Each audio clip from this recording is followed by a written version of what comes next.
La santé est notre bien le plus précieux, dit-on.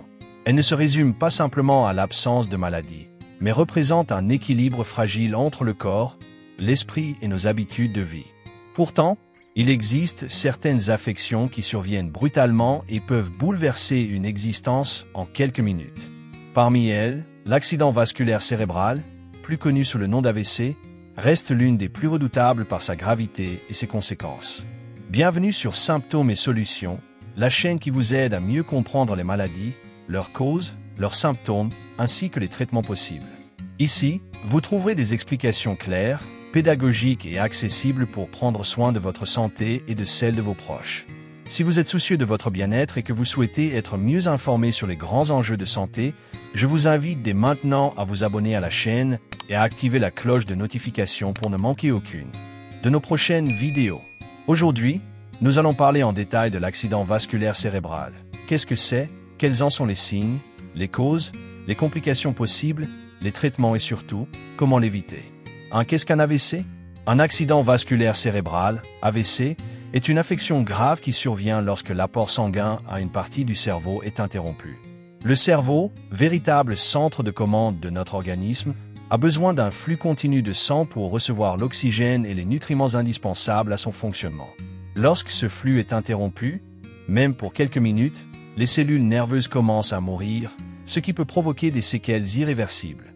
L'AVC fait donc partie des urgences médicales les plus critiques.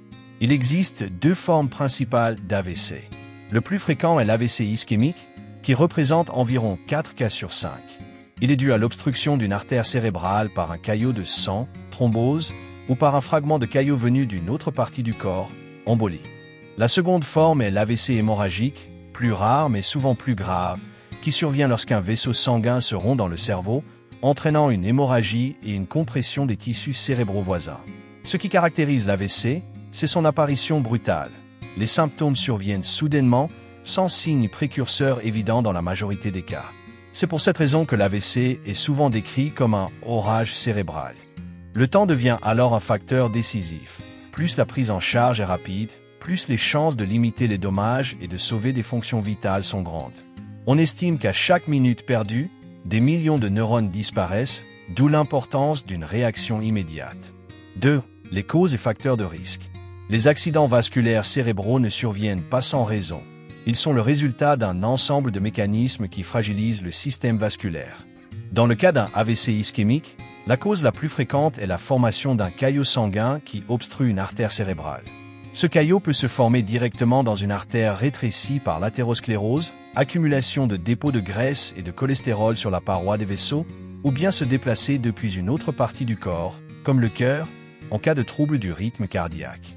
Pour l'AVC hémorragique, la cause principale est la rupture d'un vaisseau cérébral, souvent fragilisé par une hypertension artérielle non contrôlée ou par une malformation vasculaire.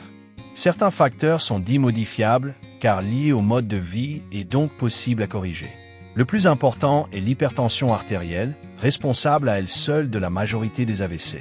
Le tabagisme, la consommation excessive d'alcool, la sédentarité, le surpoids et une alimentation déséquilibrée riche en sel, en graisses saturées ou en sucre constituent également des risques majeurs. À cela s'ajoute le diabète et l'excès de cholestérol, qui accélèrent la formation de plaques dans les artères et favorisent la formation de caillots. D'autres facteurs sont au contraire non modifiables. L'âge, par exemple, joue un rôle important puisque le risque augmente nettement après 55 ans.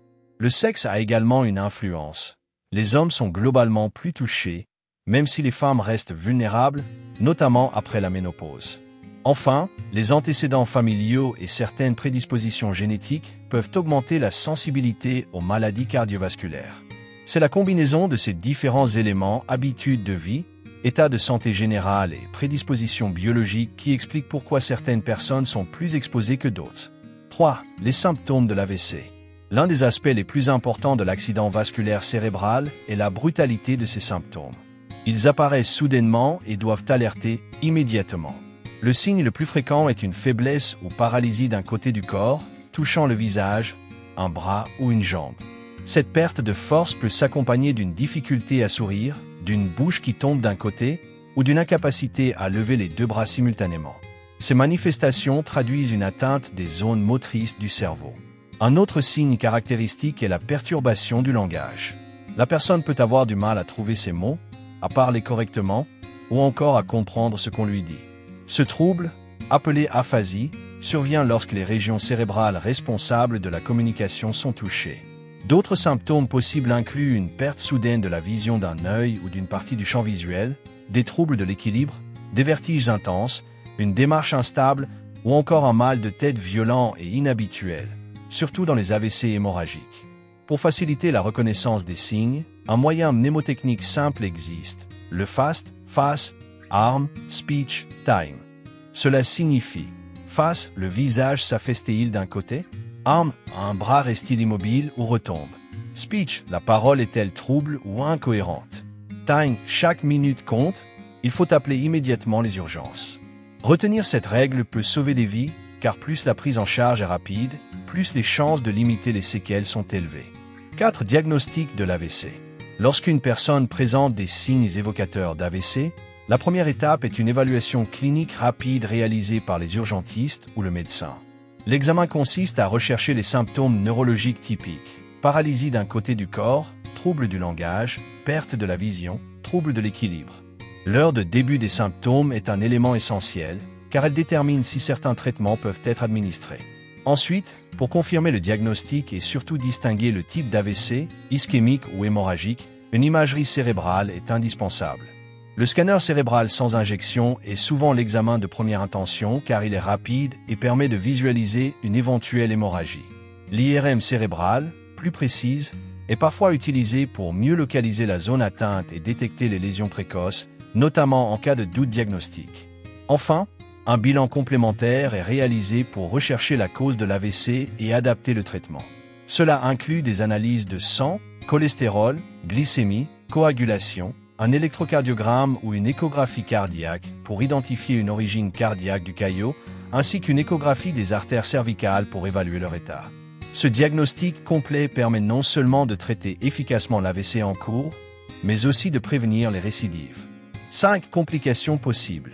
Un accident vasculaire cérébral peut laisser des séquelles plus ou moins lourdes selon la zone du cerveau atteinte et la rapidité de la prise en charge. La complication la plus fréquente est la paralysie partielle ou totale d'un côté du corps, hémiplégie, qui peut rendre difficiles les gestes du quotidien comme marcher, manger ou s'habiller. D'autres troubles moteurs, comme la spasticité, raideur musculaire, peuvent également apparaître. Ces déficits physiques nécessitent souvent une rééducation intensive et prolongée. Les AVC entraînent aussi des troubles cognitifs et sensoriels. Certaines personnes présentent des difficultés de mémoire, de concentration ou d'attention. D'autres peuvent souffrir d'aphasie, perte du langage, d'une altération de la vision ou encore d'une diminution de la sensibilité dans certaines parties du corps. Ces séquelles peuvent affecter profondément la communication et l'autonomie, ce qui rend le retour à la vie sociale et professionnelle plus complexe. Enfin, il existe des complications dites psychologiques et médicales. Beaucoup de patients développent une dépression post-AVC liée au changement soudain dans leur vie et à la perte d'indépendance. Sur le plan médical, on peut observer des infections, poumons, voies urinaires, liées à l'immobilité, des escarres ou encore un risque accru de nouveaux AVC si les causes initiales ne sont pas traitées. Dans les cas les plus graves, notamment pour les AVC hémorragiques étendus, l'évolution peut conduire au coma voire au décès. 6 traitements de l'AVC. Le traitement d'un AVC dépend avant tout de sa nature ischémique ou hémorragique et de la rapidité avec laquelle le patient est pris en charge. Dans le cas d'un AVC ischémique, lorsque l'artère est bouchée par un caillot, l'objectif est de rétablir au plus vite la circulation sanguine. Si le diagnostic est posé dans les 4h30 après l'apparition des symptômes, on peut administrer une thrombolyse, c'est-à-dire un médicament qui dissout le caillot. Dans certains cas, une thrombectomie mécanique est réalisée. Un cathéter introduit dans l'artère permet d'extraire directement le caillot.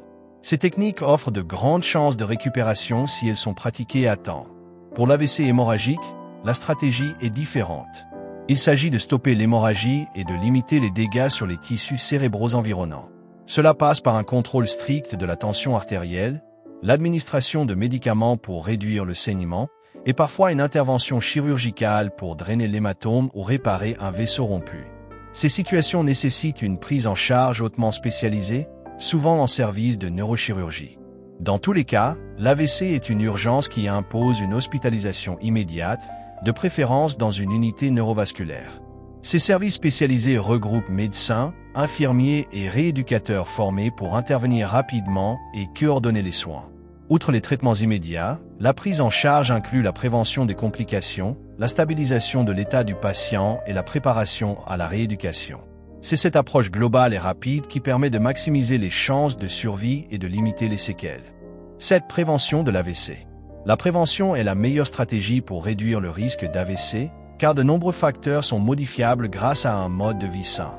Sur le plan alimentaire, il est essentiel d'adopter une alimentation équilibrée, pauvre en sel, en graisses saturées et en sucre, et riche en fruits, légumes, fibres et bonnes graisses. Une bonne hydratation et la limitation de la consommation d'alcool contribuent également à protéger le système vasculaire. L'activité physique régulière est un autre pilier de la prévention. Marcher, nager ou pratiquer un sport modéré plusieurs fois par semaine permet de renforcer le cœur, de réguler la tension artérielle et de contrôler le poids. L'arrêt du tabac et la réduction du stress, notamment par la méditation ou la relaxation, complètent ces mesures et diminuent significativement les risques. Enfin, un suivi médical régulier est indispensable, surtout pour les personnes présentant des facteurs de risque comme l'hypertension, le diabète, l'excès de cholestérol ou les antécédents familiaux.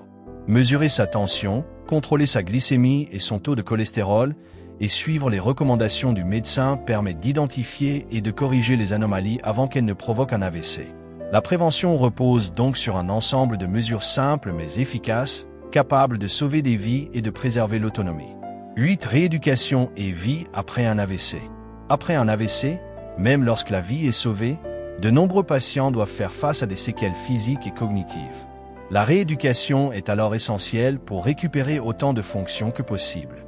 Elle repose sur un programme personnalisé, incluant la kinésithérapie pour retrouver la mobilité et la force musculaire, l'orthophonie pour réapprendre à parler et à communiquer, ainsi que l'ergothérapie pour réapprendre les gestes du quotidien et préserver l'autonomie. La rééducation ne se limite pas au corps, les troubles cognitifs et émotionnels nécessitent également un accompagnement. La psychothérapie ou le soutien psychologique aide à gérer la dépression post-AVC, l'anxiété et les changements liés à la perte de certaines capacités. Le travail avec un neuropsychologue permet aussi de stimuler la mémoire, la concentration et l'attention, favorisant ainsi une meilleure récupération et un retour plus efficace à la vie sociale et professionnelle. Enfin, le suivi à long terme est crucial pour prévenir les récidives. Cela inclut la poursuite des traitements prescrits, le contrôle régulier de la tension artérielle, du diabète et du cholestérol, ainsi que le maintien des habitudes de vie saines. Le rôle de la famille et du réseau social est également déterminant. Un soutien constant et bienveillant contribue à la motivation du patient et améliore les chances de réadaptation complète, tout en renforçant la qualité de vie après un AVC. L'accident vasculaire cérébral est une urgence médicale redoutable qui peut bouleverser une vie en quelques minutes. Nous avons vu qu'il existe deux types principaux d'AVC, ischémique et hémorragique, et que chacun peut provoquer des séquelles physiques, cognitives et émotionnelles importantes. Nous avons également abordé les signes à reconnaître, les causes et facteurs de risque, les traitements d'urgence, la prévention et la rééducation, afin de mieux comprendre cette maladie et de savoir comment réagir rapidement. Il est essentiel de retenir que chaque minute compte face à un AVC. Reconnaître les symptômes, agir vite et adopter un mode de vie sain peut littéralement sauver des vies et limiter les séquelles. La prévention, le suivi médical régulier et la rééducation sont des clés incontournables pour protéger votre santé et celle de vos proches. Pour ne rien manquer de nos conseils santé et continuer à mieux comprendre les maladies, abonnez-vous dès maintenant à Symptômes et Solutions et activez la cloche de notification. Partagez cette vidéo pour sensibiliser votre entourage aux signes de l'AVC et contribuer à sauver des vies. Votre vigilance peut faire la différence.